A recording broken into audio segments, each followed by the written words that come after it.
Hola, buenas.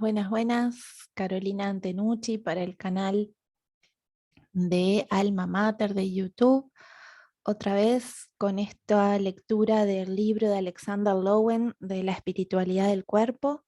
Hoy nos toca el capítulo 2, que es el concepto de energía, y la cosa se va poniendo más interesante, dejando lo global y entrando de lleno a lo que es la energía en el cuerpo. Vamos a ver qué nos dice Lowen. Bien, dice, el pensamiento religioso oriental se caracteriza por asociar el espíritu o la espiritualidad con una concepción energética del cuerpo.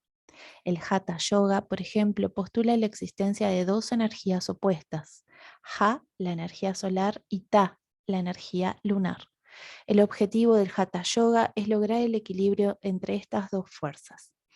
Según Jeswadian y Haidt, los autores de Yoga y Salud, dicen, en nuestro cuerpo se imbrican corrientes positivas y negativas, y cuando estas corrientes alcanzan el equilibrio, gozamos de una perfecta salud. Es fácil comprender por qué los pueblos primitivos consideraban al Sol y la Luna como cuerpos energéticos, sigue diciendo Lowen, pues ambos ejercen una influencia directa sobre la Tierra y la vida de ésta. En el pensamiento chino, la salud también depende de un equilibrio apropiado entre energías opuestas, en este caso el yin y el yang, que representan la energía de la tierra y la energía del cielo. La práctica médica china de la acupuntura reconoce la existencia de canales dispuestos de manera que fluyan estas energías. Utilizando agujas o aplicando presión en determinados puntos, la corriente de energía del cuerpo puede ser dirigida para curar la enfermedad y fomentar la salud. Otro modo, como los chinos movilizan la energía del cuerpo para propiciar la salud, es a través de un programa de ejercicios especiales conocido como el Tai Chi Chuan. Los movimientos Tai Chi generalmente se realizan en forma lenta y rítmica, utilizando solo el mínimo de fuerza requerido para adoptar cada posición. Según Hermann Kantz, lo principal es la relajación, que favorece el flujo de energía interna llamada Chi en chino o Ri en japonés, y se dice que hay una reserva de esta energía en la zona abdominal inferior.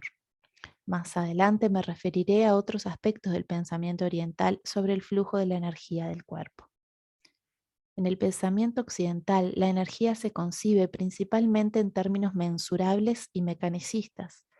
Como ningún instrumento ha podido medir las formas de energía que se reconocen en Oriente, la mente científica occidental rechaza su existencia. Sin embargo, los organismos vivientes responden a aspectos de la energía del cuerpo de una manera como no pueden hacerlo las máquinas. Por ejemplo, la excitación que siente un amante cuando se encuentra con su amada es un fenómeno energético al que ningún instrumento es sensible.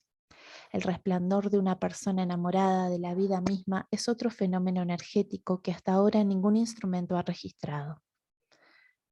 Aunque las fotografías de Kirlian han demostrado la existencia de un aura o resplandor alrededor de ciertas partes del cuerpo, no se ha logrado cuantificar este fenómeno. Incluso antes de la reciente penetración de las ideas orientales en la cultura occidental, algunas personas cuestionaron el punto de vista de que el cuerpo es solo una compleja máquina bioquímica vivificada por un espíritu nebuloso y ennoblecida por un alma metafísica. En el siglo XIX, el escritor y filósofo francés Henri Bergson postuló la existencia de una fuerza o energía vital denominada élan vital, que daba animación al cuerpo. Los sostenedores del vitalismo, como se dio en llamar a esta concepción, no aceptaban la noción de que el funcionamiento de un organismo vivo pudiera explicarse cabalmente en términos mecánicos o químicos. Pero al desarrollarse los métodos y técnicas de la investigación científica que permitieron demostrar la existencia de una base bioquímica en casi todas las actuaciones del cuerpo, el vitalismo pasó a considerarse un concepto metafísico que escapaba a la investigación científica y no contenía una realidad objetiva. La medicina moderna aún suscribe este punto de vista. Cuando ingresé en la Facultad de Medicina a los 35 años, ya había sido discípulo de Wilhelm Reich y terapeuta durante algunos años. Quería aprender acerca del cuerpo y sus enfermedades, pero también deseaba comprenderlo en términos humanos. Más específicamente, me preguntaba qué papel ocupaban los sentimientos en la salud y la enfermedad y cómo podíamos explicar el amor, la valentía, la dignidad y la belleza. Los conocimientos que adquirí en la Facultad de Medicina me han resultado valiosísimos, pero de esos conceptos lamentablemente jamás se hizo mención alguna. Tampoco encontré ninguna referencia en los textos médicos. Las importantes emociones del temor, la ira y la tristeza ni siquiera eran consideradas, porque se las trataba en la esfera psicológica y no física. El dolor se examinaba desde el punto de vista neurológico y bioquímico, pero el placer escapaba a la investigación, aún constituyendo una fuerza tan poderosa en nuestra vida. La ausencia más importante en la formación médica entonces y ahora, en un grado levemente menor, es la de la sexualidad humana. Y sin embargo, como todo médico sabe, es una función de gran importancia en la vida y la salud de la gente. La función reproductora se trataba en profundidad, pero la sexualidad se sobreseía debido a que no se limita al funcionamiento de un órgano, sino que envuelve sentimientos que abarcan todo el cuerpo. A través del estudio de esta función, Reich arribó a algunos conocimientos sobre el factor energético del proceso vital. La ciencia médica, tal como la conocemos, concierne principalmente a las funciones orgánicas. Los médicos se especializan necesariamente en tratar distintos sistemas, como el respiratorio, el circulatorio o el digestivo. Una ciencia de la persona íntegra es algo desconocido en la medicina occidental. Se podría pensar que cabe con el dominio de la psiquiatría o la psicología, pero estas disciplinas se han limitado a sí mismas al estudio de los procesos mentales y su influencia sobre el cuerpo. El criterio de que los procesos mentales pertenecen a un dominio, el de la psicología, mientras que los procesos físicos corresponden al de la medicina orgánica, niega la esencial unidad o totalidad del individuo. Ese criterio es el resultado de disociar al espíritu del cuerpo y limitarlo a la mente. Esta división ha castrado a la psiquiatría y esterilizado a la medicina. Solo podemos superar esa ruptura de la unidad del hombre restituyendo la psique al cuerpo.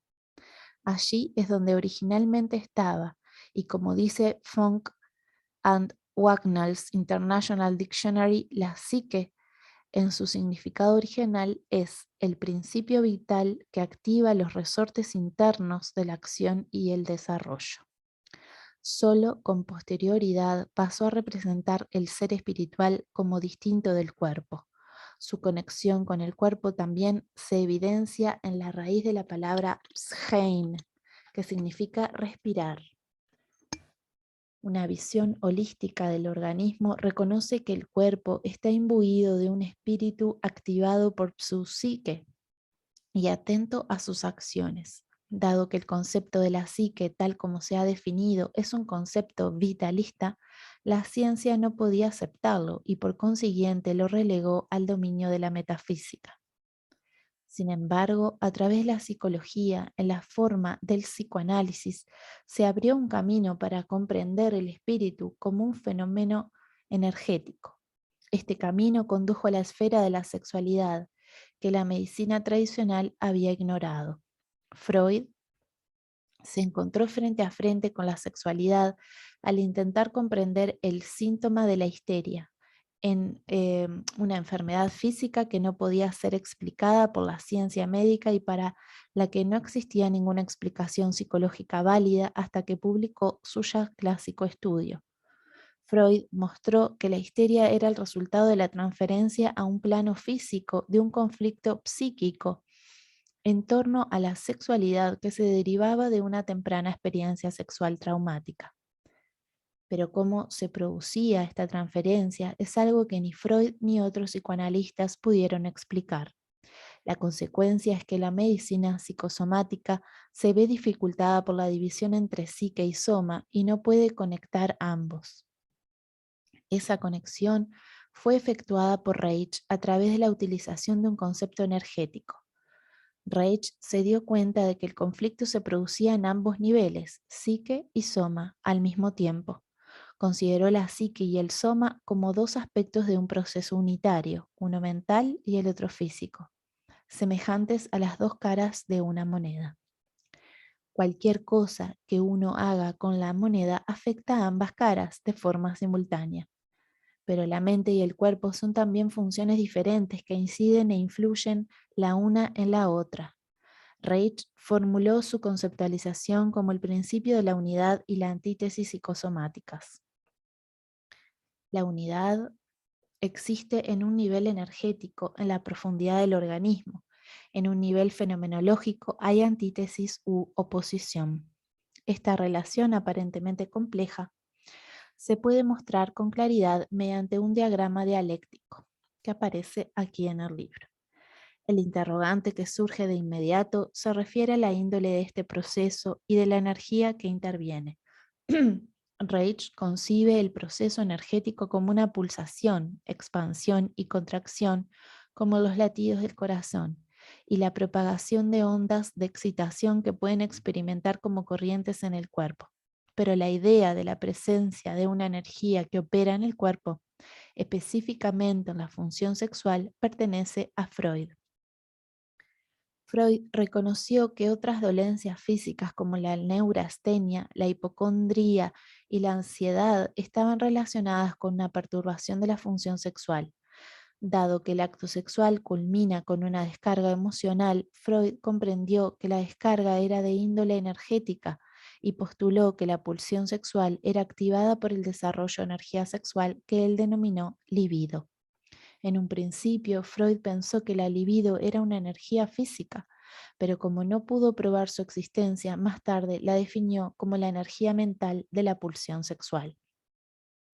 Con ello, Freud ensanchó la visión entre mente y cuerpo.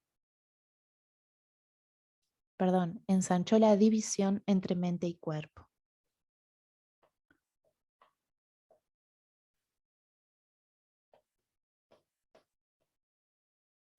A diferencia de Freud, Jung concibió la libido como la fuerza energética que activa los movimientos y funciones corporales.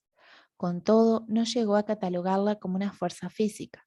Ello determinó que el espíritu, la psique y la libido se interpretaran como conceptos metafísicos y la espiritualidad como un fenómeno mental. Reich recogió el concepto original de Freud de la libido como energía física y efectuó algunos experimentos para demostrar que era posible medirla. Demostró que la carga eléctrica en la superficie de una zona erógena, los labios, los pezones y las palmas de las manos, aumentaba cuando la zona recibía un estímulo placentero. La estimulación dolorosa, en cambio, producía el efecto de reducir la carga. Además, Reich mostró que la excitación placentera se asociaba con un mayor flujo de sangre en la zona excitada y que la estimulación dolorosa se asociaba con cierto reflujo del fluido corporal. Estos experimentos le permitieron a Reich resolver el conflicto entre los vitalistas y los mecanicistas. El vínculo entre la tumescencia, el aumento de la carga y la estimulación placentera no ocurre en la naturaleza inanimada. Pero, como señaló Reich, la materia viva no funciona sobre la base de las leyes físicas que operan en la materia inanimada. Las leyes operan de manera diferente, dado que el cuerpo vivo es un sistema de energía autocontenido. Más tarde, sin embargo, Reich pensó que en el proceso vital intervenía una energía especial. Llamó orgona a esa energía y sostuvo que era la energía primordial del universo. Durante los años en que estuve asociado con Reich, también yo creí en la existencia de esta energía. En mi opinión, hay algunas pruebas que corroboran la idea de que la energía del proceso vital es distinta del electromagnetismo. Podemos estar de acuerdo en que se requiere energía para poder poner en marcha los engranajes de la vida, a efectos de evitar las discusiones que suscitaría el empleo del término orgona o cualquier otro similar, utilizo el nombre de bioenergía para referirme a la energía de la vida. Dado que el tratamiento de que me ocupo se basa en una comprensión de los procesos energéticos del cuerpo, le llamo análisis bioenergético. Doy paso a una digresión ahora para explicar el análisis bioenergético de manera que el lector pueda entender fácilmente lo que sigue. En el análisis bioenergético, la personalidad se concibe como una estructura piramidal.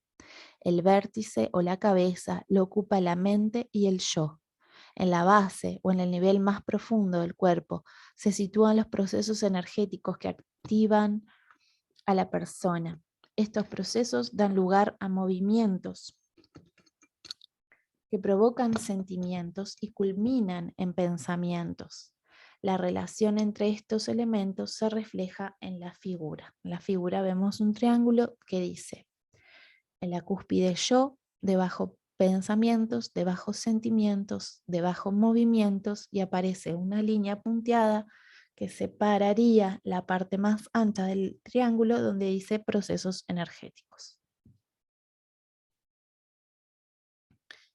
Las líneas discontinuas que aparecen entre los dos niveles de la personalidad indican la interrelación de los diferentes estratos. En el análisis bioenergético se estudia cada nivel para comprender la personalidad. Dado su crucial importancia en la base de la pirámide, los procesos energéticos son un campo de fundamental interés. La cantidad de energía que obtiene una persona y el modo como la usa son objetos de constante evaluación. Sabemos que la energía es producida en el cuerpo por las reacciones químicas correspondientes al metabolismo de la alimentación. Aunque el aspecto químico del metabolismo es muy complejo, en esencia es similar al proceso por el que el combustible se convierte en energía. F, dice entre paréntesis combustible o alimento, más O2, devienen CO2 más E, energía, lo que distingue a los organismos vivos de la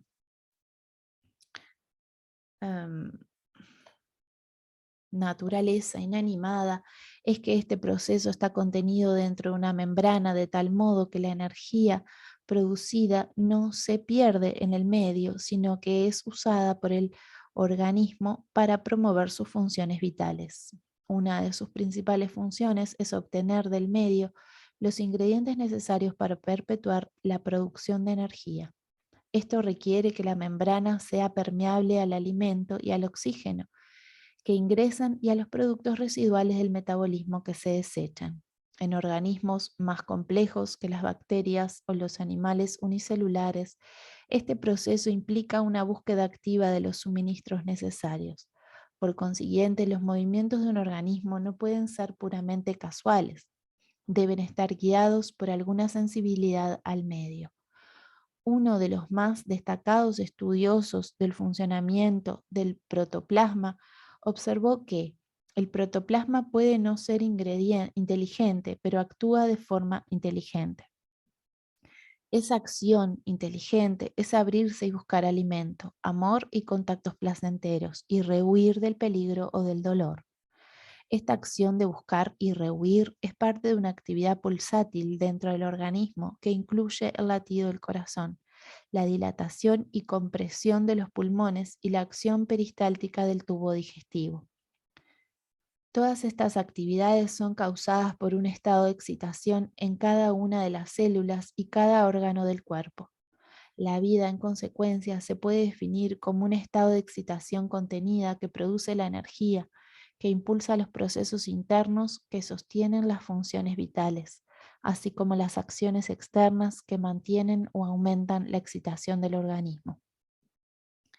Iniciamos la vida con un elevado potencial de excitabilidad que disminuye gradualmente a medida que nos hacemos mayores. Pienso que la explicación de esta pérdida de excitabilidad con la edad es que el cuerpo se vuelve más estructurado y más rígido con el tiempo. A cierta altura, una persona mayor se torna tan estable en sus modos de proceder que apenas puede moverse. No recuerdo haber visto nunca a una persona mayor saltar de alegría como puede hacerlo un niño de corta edad. Los bebés tienen los cuerpos más ágiles porque son mucho más sensibles que nosotros a su medio y a las personas que los rodean. Pero las personas de edad son más conscientemente espirituales porque tienen una noción más completa de su unión con el mundo que los rodea. El concepto de la espiritualidad del cuerpo incluye un espíritu impetuoso más una fuerte conciencia de la conexión espiritual. El proceso de establecer contactos con el mundo exterior es un proceso energético. Para representar el modo como ello ocurre entre dos personas, piénsese en dos diapasones afinados a la misma frecuencia. Cuando están cerca uno del otro, hacer sonar uno de ellos pone en movimiento al otro. Un concepto similar explica la unión entre dos personas profundamente enamoradas. La imagen de dos corazones que laten al unísono no es una mera metáfora. Como hemos visto, nuestros corazones y cuerpos son sistemas pulsátiles que propagan ondas, ondas que pueden afectar a otros cuerpos y corazones. La capacidad de una madre de percibir lo que le está sucediendo a su pequeño depende de la existencia de esa conexión entre ellos. Se puede lograr una sensación de conexión con lo universal a través de perder el sentido del ego, ya sea sometiéndolo o trascendiéndolo. El sentido del ego, también llamado el yo, es la frontera que crea un ego individual. Dentro de sus límites hay un sistema de energía que se mantiene a sí mismo y cuyo rasgo esencial es un estado de excitación. Las figuras siguientes se muestra el organismo como un círculo que encierra un núcleo de energía pulsátil sin una frontera. No existiría ni el yo ni la conciencia. La figura que aparece a continuación muestra la interacción energética normal de un organismo con su medio al experimentar placer o dolor. El yo media en esa interacción en interés de la autopreservación, cuando el organismo encuentra estímulos dolorosos, o la satisfacción cuando el organismo encuentra estímulos placenteros. La figura 2b muestra cómo las ondas de excitación pasan del núcleo al mundo exterior cuando el yo se somete. En este momento el ego ya no es separado. Esta experiencia, que se puede lograr a través de una profunda meditación, da lugar a un estado de calma y paz. En la figura 2c, la excitación interna se hace tan fuerte que las ondas que propaga como un orgasmo o cualquier tipo de excitación gozosa dominan el yo y se irradian más allá de la frontera del ego. Se experimenta un sentimiento de unidad con el cosmos, pero la sensación no es de paz, sino de éxtasis. Pasamos ahora a los aspectos prácticos de este análisis de la...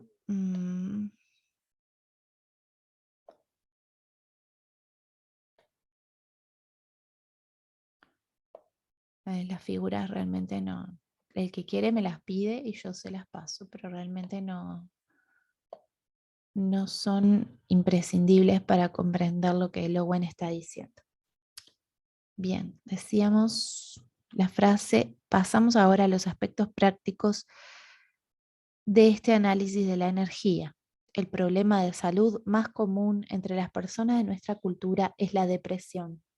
Es difícil valorar su incidencia porque no hay ningún criterio objetivo para determinar la depresión, excepto en su forma más severa. Una persona clínicamente deprimida puede quedarse acostada e inmóvil en una cama o impasiblemente sentada en una silla sin expresar deseo alguno de tomar parte activa en la vida. En algunos casos, un rasgo importante es la sensación de desesperanza. En otros, la depresión puede combinarse con la ansiedad o alternar con periodos de hiperactividad. Cuando los cambios de humor dominan el cuadro, la enfermedad se describe como un trastorno maníaco depresivo o bipolar. En este trastorno es evidente que la persona oscila entre estados de sobreexcitación y subexcitación. Mientras que es fácil reconocer un caso grave de depresión, Los casos leves suelen pasar inadvertidos. Un individuo puede quejarse de estar cansado y atribuir la disminución de su deseo, otro síntoma de depresión, a su fatiga. Pero si descansa más y aún así se siente fatigado, el diagnóstico que le corresponde es el de depresión. Cuando los pacientes comienzan a ponerse en contacto consigo mismos a través de la terapia, a menudo se los oye comentar: me doy cuenta de que he estado deprimido la mayor parte de mi vida. ¿Cómo es que no lo había advertido? La respuesta es simple: se mantenían ocupados. Muchos de mis pacientes han admitido que su actividad es una defensa contra la depresión. Cuando empiezan a sentirse deprimidos, se embarcan en un nuevo proyecto. Una actividad interesante puede servir para excitar a una persona tanto psicológica como físicamente, de modo que su nivel de energía se eleva, pero tarde o temprano su depresión aflorará. El trauma específico que predispone a una persona a la depresión es la pérdida de amor. Un bebé privado del contacto afectivo con su madre o cualquier otra persona que lo cuide puede caer en un estado de depresión anaclítica y morir. Jóvenes o viejos, todos necesitamos algún vínculo afectivo para sostener la excitabilidad de nuestros cuerpos.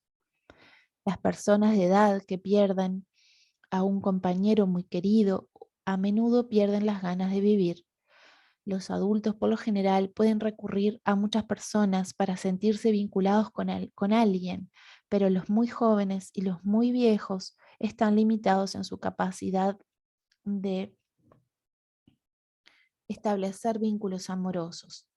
De todos modos, la sensación de estar vinculados es absolutamente vital para su salud. Antes de nacer, el feto está estrechamente vinculado con la madre. En el útero, ese vínculo es el más íntimo posible físicamente.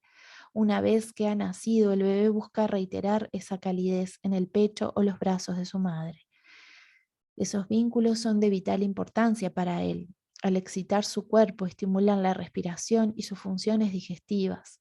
Durante toda la vida, la intimidad física placentera sigue teniendo un efecto positivo, renovando el entusiasmo y la fuerza vital del universo, del individuo. La pérdida de un vínculo afectivo se experimenta a menudo como un sentimiento de congoja o una opresión dolorosa en el pecho. Todos, salvo los niños pequeños, pueden superar esa pérdida y aliviar la opresión a través del duelo. El proceso de duelo incluye el acto de llorar o gemir, que rompe la opresión y le devuelve una mayor fluidez al cuerpo.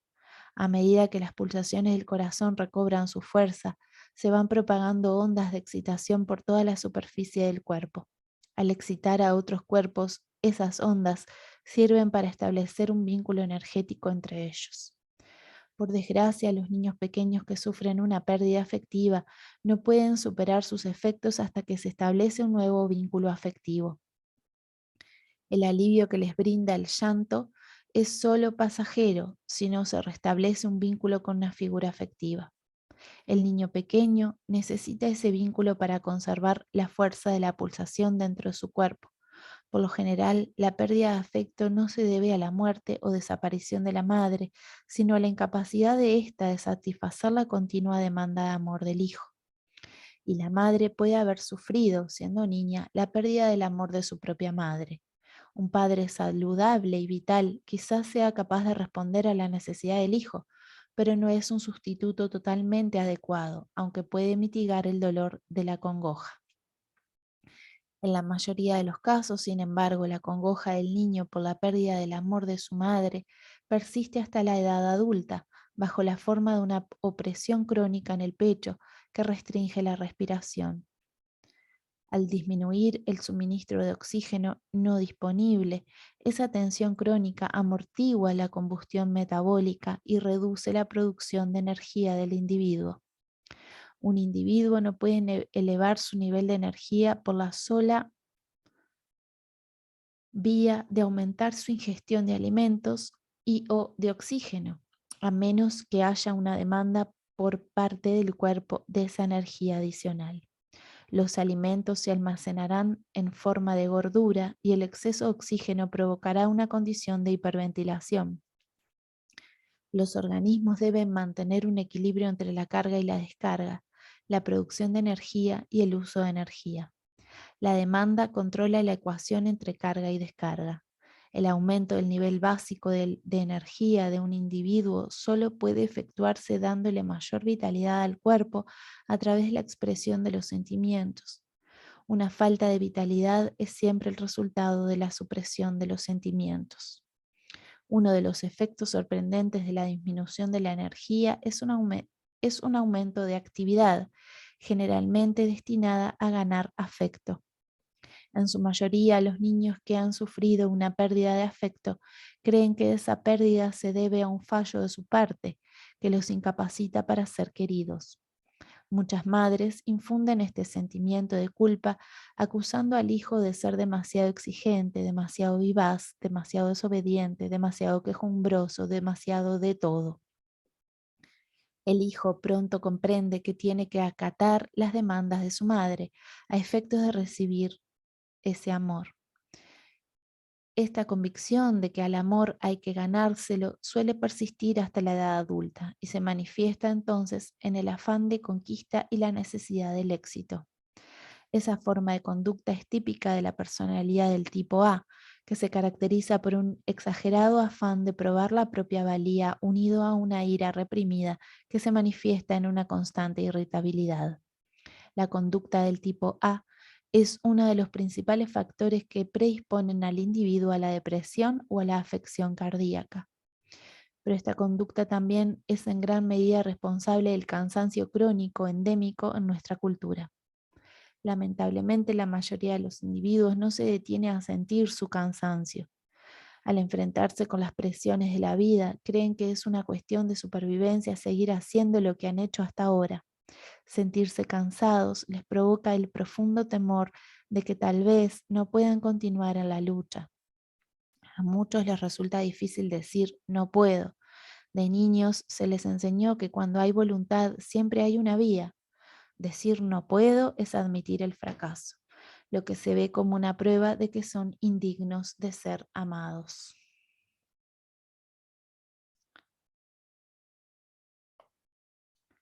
También existe una razón física para el aumento de actividad del individuo cuando su espíritu o su energía están decaídos. Si bien la energía se puede recuperar descansando, es imposible descansar cuando el nivel de energía está demasiado bajo, dado que aflojar la tensión muscular requiere de energía. Este hecho, que en general no es reconocido, puede ser fácilmente ilustrado y explicado. Cuando un músculo se contrae, ejecuta un trabajo que consume energía. En estado de contracción no puede efectuar más trabajo. Expandir el músculo de modo que pueda seguir realizando acciones requiere que las células del músculo produzcan energía y ello, a su vez, requiere el ingreso de oxígeno y la eliminación de ácido láctico. Considérese un músculo expandido como un músculo en el que se ha estirado un resorte. Entonces está cargado de energía.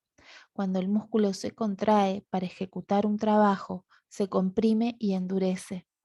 A medida que la energía se consume, el resorte se descarga, se recupera y distiende al aumentar su carga energética, que vuelve a estirar el resorte para que pueda efectuar más trabajo.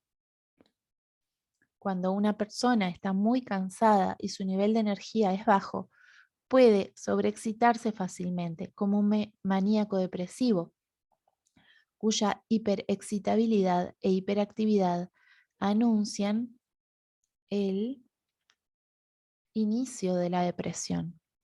El ejemplo más claro de este estado de cosas es el del niño agitado e inquieto, que pese a su cansancio no puede calmarse ni dormir. Por último, en su desesperación, los padres posiblemente le griten o hasta lo sacudan para apaciguarlo. El niño reacciona rompiendo a llorar y los padres responden cogiéndolo en los brazos y confortándolo. Tras mucho llorar, el niño se duerme. El llanto tiene el efecto de profundizar la respiración del niño, lo que le suministra la energía que le permite descansar. Una persona con mucha energía no se sobreexcita fácilmente. porque su cuerpo, en virtud de la distensión de su musculatura, tiene la capacidad de retener o contener una carga elevada. En consecuencia, sus movimientos son lentos, desenvueltos y airosos. Como un automóvil muy poderoso que sube fácilmente una colina, una persona con energía se mueve por la vía con un mínimo de esfuerzo. Solo en una emergencia se pondrá en evidencia su esfuerzo, pero aún entonces tiene suficiente energía en reserva como para hacer que parezca fácil. Otros aspectos del cuerpo también reflejan su carga de energía. Tal vez ningún rasgo sea más indicativo que la vivacidad del cuerpo que los ojos. Los ojos han sido descritos como el reflejo del alma, pero son también reflejos del cuerpo. En tanto tales, revelan la llama interior de un individuo. Cuando ese fuego es ardiente, la llama es fuerte y brilla a través de los ojos. Por ejemplo, cuando una persona está enamorada, sus ojos brillan, reflejando un estado altamente cargado. Los ojos también revelan sentimientos, relumbran cuando una persona está contenta, resplandecen cuando es feliz y pierden su brillo cuando está deprimida. Los ojos son tan importantes en la vida de una persona que más adelante les dedicaremos un capítulo entero. La condición de la piel es otro signo del grado de vivacidad del cuerpo. Sean de piel oscura o clara, los individuos de energía elevada suelen tener un tono de piel rosado, porque les afluye sangre a la piel.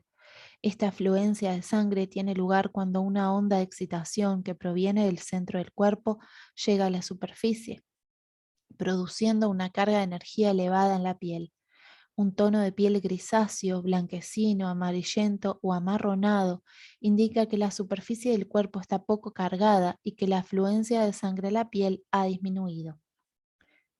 De manera similar, la piel áspera, seca o fría es signo de trastorno a nivel tanto circulatorio como energético.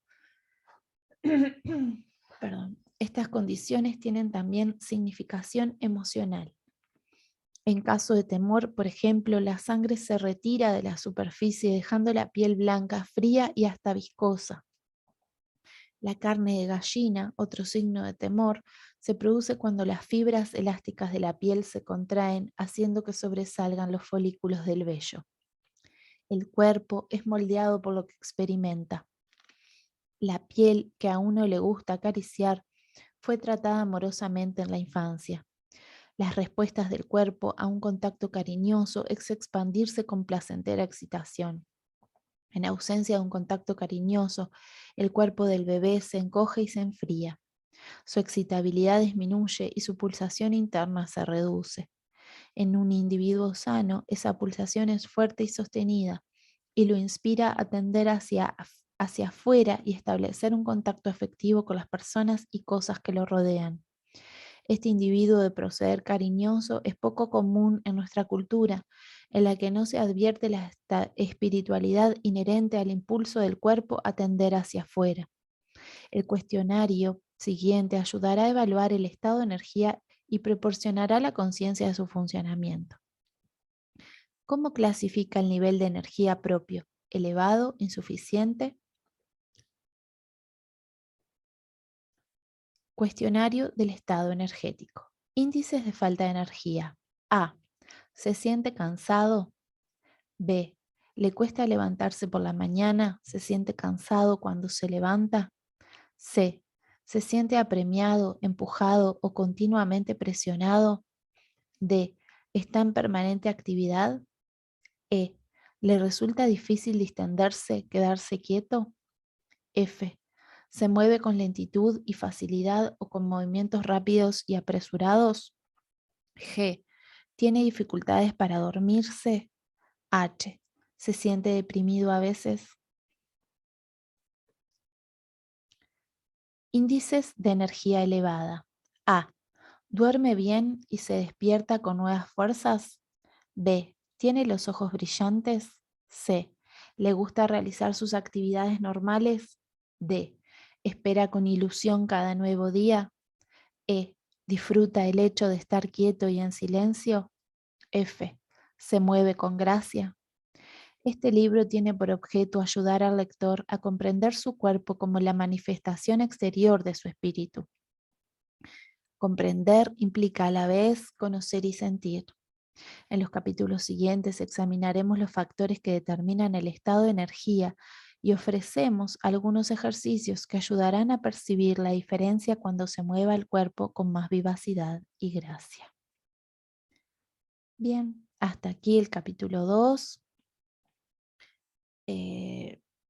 Parece como un salpicón de varios temas, porque empezamos con la libido, según Freud, según Jung, el aporte que hace Reich, que necesariamente pone en un juego dinámico la psiquis y el cuerpo, pasando también por el tema de la depresión, pasando también por el tema de poder identificar cuando estamos faltos o en exceso de energía, pasando por una descripción de la carga y la descarga, pasando por una descripción de los músculos y bueno, varias otras cosas más.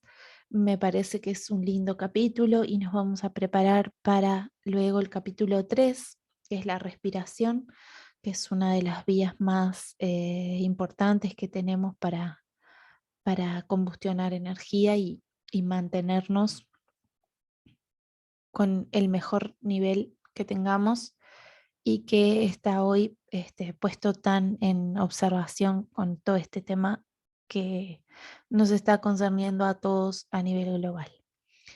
Bueno, los dejo por acá. Muchas gracias por acompañarme y espero que les haya gustado y cualquier pregunta que tengan o que quieran, los gráficos que pone Lowen, me escriben en algún comentario y yo con mucho gusto se los hago llegar. Un beso grande.